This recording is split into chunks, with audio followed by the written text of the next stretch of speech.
Hello, एक बार फिर से मैं अमित कुमार आप लोग का स्वागत करता हूं अपने यूट्यूब चैनल में। अगर फेसबुक पे देख रहे हैं तो हमारे पेज को लाइक ज़रूर कीजिएगा, हम नए नए अपडेट लेकर आते हैं। आज हम बात करने वाले हैं डाटा एंट्री ऑपरेटर की बहाली जो आई है उस संबंध में। बहुत सारी जानकारियाँ हमारे पास है जो आप तक हम ट्रांसफ़र करना चाहते हैं। और बहुत दिनों से बहुत सारे बच्चों को ये था कि सर कब बहाली आ रही है। ऐसे डाटा एंट्री ऑपरेटर की बहाली पूरे बिहार में चर्चा की विषय रहती है। हमेशा बेल्ट्रॉन से बहाली होती है, उर्मिला से होती है, बहुत सारे एजेंसी से भी बहाली होती है। अभी जो आई है बहाली डाटा एंट्री ऑपरेटर की, वो विधानसभा में बहाली है। आप वीडियो को शुरू से अंत तक देखिएगा। लास्ट में हम आपको लिंक भी बोर्ड पे लिख देंगे, यहाँ से आप देख सकते हैं कि किस लिंक पे या साइट वेबसाइट लिख देंगे, उस वेबसाइट से आप जाके पूरा नोटिफिकेशन चेक कर सकते हैं।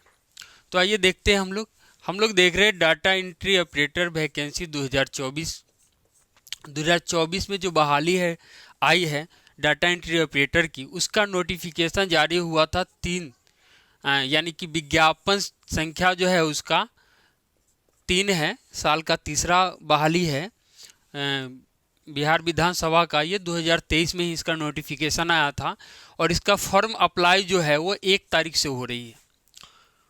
डाटा एंट्री ऑपरेटर यानी कि DEO की बहाली जो है वो स्टार्ट हो चुकी है। 1 जनवरी से फॉर्म भराना शुरू हो चुका है। फॉर्म देख रहे होइएगा, यहाँ पे फॉर्म अप्लाई का डेट है 1/1/2024, यानी 1 जनवरी से फॉर्म भराना शुरू हो चुका है। और लास्ट डेट जो है इसका 21 जनवरी तक है। कब तक है? 21 जनवरी तक फॉर्म भरा जाएगा। और फी पेमेंट करने की डेट जो है वो 23 जनवरी तक है। यानी कि आप 1 जनवरी से फॉर्म भरा रहा है, 21 जनवरी तक अभी आपके पास समय अच्छा है, आप फॉर्म भर सकते हैं। और पेमेंट के लिए लास्ट डेट जो है 23 जनवरी तक है। तो लास्ट का इंतजार नहीं करना। हम लोग किसी भी फॉर्म का अगर डालते हैं, आप स्टूडेंट है, जॉब चाहते हैं, तो आपको क्या करना होगा कि फॉर्म जब निकलती है उसी के आसपास में 1 सप्ताह के अंदर भर ही लेना चाहिए, क्योंकि बाद में सर्वर क्या हो जाता है, बिजी हो जाता है, जिसके कारण फॉर्म भरने में कठिनाई होती है और बहुत सारे बच्चे चाह कर भी फॉर्म नहीं भर पाते हैं। तो हमने देखा कि ये फॉर्म 1 जनवरी से शुरू हो चुका है। 21 जनवरी तक फॉर्म डाला जाएगा, यानी आपका रजिस्ट्रेशन होगा। फी जो है आपका 23 जनवरी तक पेमेंट कर सकते हैं। अब बात करते हैं सैलरी का। तो ये कोई संविदा का जॉब नहीं है, किसी कंपनी का जॉब नहीं है। संविदा कर्मी जो होते हैं 11 महीना के लिए होते, बाद में सरकार उसे बढ़ा देती है तो साल भर की कर देती है, यानी कि 60 साल तक की कर देती है। 5 साल की, 1 साल की, 3 साल की, वो सरकार के ऊपर डिपेंड करता है। पर ये जो बहाली है ये परमानेंट बहाली है। राज्यकर्मी का दर्जा आपको मिलेगा और पे स्केल जो है लेवल 4 है, यानी 25,500 से लेके सैलरी जो होगा 81,100 रुपया तक आपको सैलरी प्रोवाइड करेगी सरकार। उसके साथ साथ अन्य भाता भी आपको मिलेगा।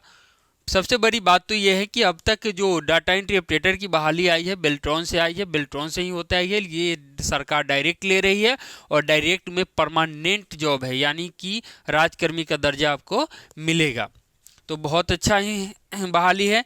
टोटल पोस्ट की बात करें तो 40 सीटों पे बहाली निकल कर आई है। सीटों की संख्या बढ़ भी सकती है। नोटिफिकेशन में दिया हुआ है कि सीट की संख्या जो है उसको बढ़ाया जा सकता है, ठीक है।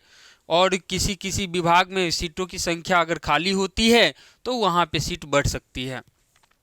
इसमें फीमेल के लिए रिजर्व है 13 सीट, यानी 40 में से 13 सीट पे सिर्फ और सिर्फ गर्ल्स को ही जॉब दी जा सकती है। उसके अलावा जो बचता है 27 सीटों पे बॉयज के लिए है। क्वालिफिकेशन की बात कर ले तो क्वालिफिकेशन क्या चाहिए इसके लिए? तो नॉर्मल क्वालिफिकेशन चाहिए आपको, +2 पास होनी चाहिए। आप आर्ट्स से हो, कॉमर्स से हो, साइंस से, इससे कोई फर्क नहीं पड़ता। बट आप कंप्यूटर वाले जॉब करना चाहते हैं, इसलिए एक कंप्यूटर एप्लीकेशन जो आपको चाहिए, यानी कंप्यूटर में डिप्लोमा चाहिए। छोटा सा डिप्लोमा होता है, DCA कोर्स होता है। DCA कोर्स अगर आपके पास है 6 माह वाला या साल भर वाला तो आपका काम चल जाएगा, यानी डिप्लोमा इन कंप्यूटर एप्लीकेशन, यानी कि DCA कोर्स बहुत सारे बच्चे किए होते हैं। और अगर ये कोर्स कर रखे हैं इंटर के साथ साथ तो आप इस फॉर्म को फिलअप कर सकते हैं। अब बात कर लेते हैं कि एज का क्या है। तो एज जो है इसका 18 साल से लेके 37 वर्ष तक की आयु के बच्चे इस फॉर्म को डाल सकते हैं। तो एज में भी अच्छा छूट है। अगर किसी की उम्र अधिक हो गई है और इस जॉब को करना चाहते हैं तो वो भी कर सकते हैं, ठीक है। तो 18 जिनका 18 पूर्ण गया है वैसे बच्चे भी इस फॉर्म को फिलअप कर सकते हैं।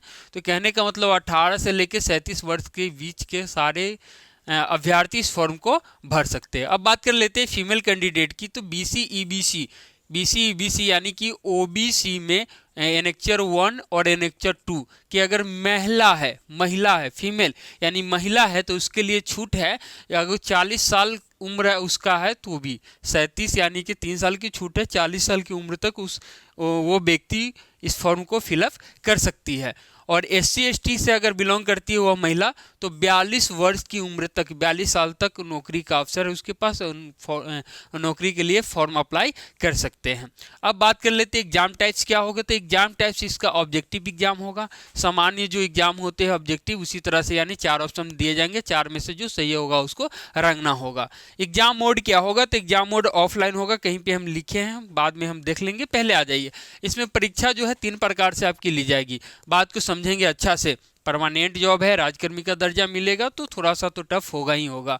तो प्राथमिक परीक्षा जो होने वाली है उसमें 100 क्वेश्चन मिलेंगे, एक क्वेश्चन पे 4 नंबर मिलेंगे, टोटल 400 मार्क्स का एग्जाम होने वाला है। इसमें पूछा कहाँ कहाँ से जाएगा। तो समान अध्ययन से पूछा जाएगा, जैसे खेल से रिलेटेड हो गया या करेंट अफेयर हो गया, वहाँ से समान अध्ययन जीके जीएस जिसको कहते हैं, जीके जीएस से भी क्वेश्चन रहेंगे। सामान्य विज्ञान से भी क्वेश्चन रहेंगे यानी साइंस से भी क्वेश्चन रहेंगे और मैथ से भी रहेंगे। सामान्य कहने का मतलब होता है उतना हार्डली लेवल का क्वेश्चन नहीं मिलेगा आपको, नॉर्मली 10th लेवल का ही क्वेश्चन मिलेगा। 10th लेवल की जो वैकेंसी आती है या 12th लेवल की LDC आती है उसी लेवल का क्वालिफाई क्वेश्चन पूछे जाएंगे आपसे, उसी लेवल का परीक्षा ली जाएगी आपसे।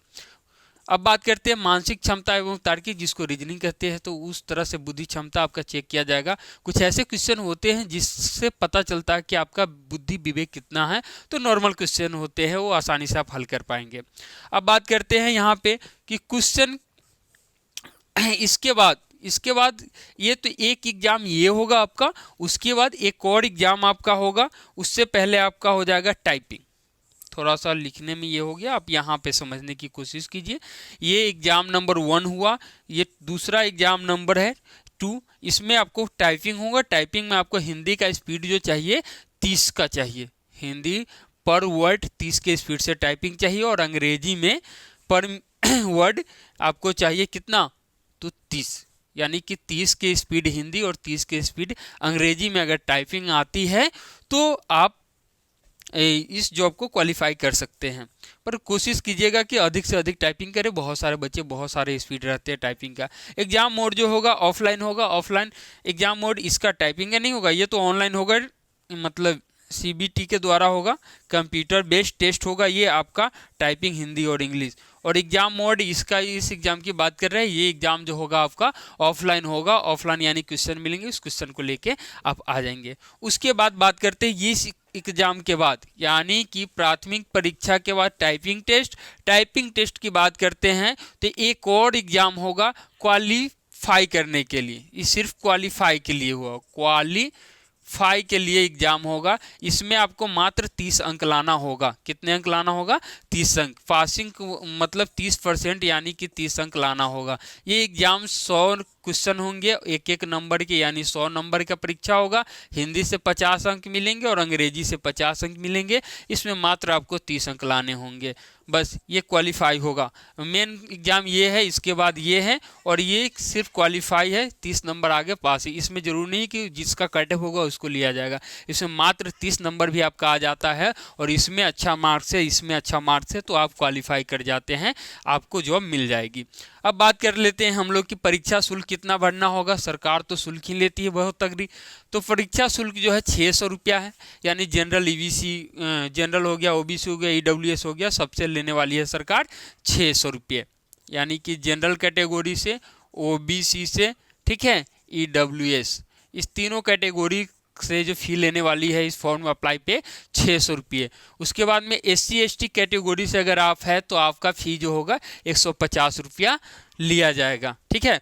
और शुल्क भुगतान आप ऑनलाइन तरीके से कर सकते हैं, यानी ATM कार्ड से कर सकते हैं, नेट बैंकिंग से कर सकते हैं, फ़ोन पे से कर सकते हैं, गूगल पे से कर सकते हैं, यानी ऑनलाइन मोड में जो चलाते हैं आप उससे कर सकते हैं। अब बात करते हैं डॉक्यूमेंट की। डॉक्यूमेंट क्या क्या देना पड़ेगा आपको।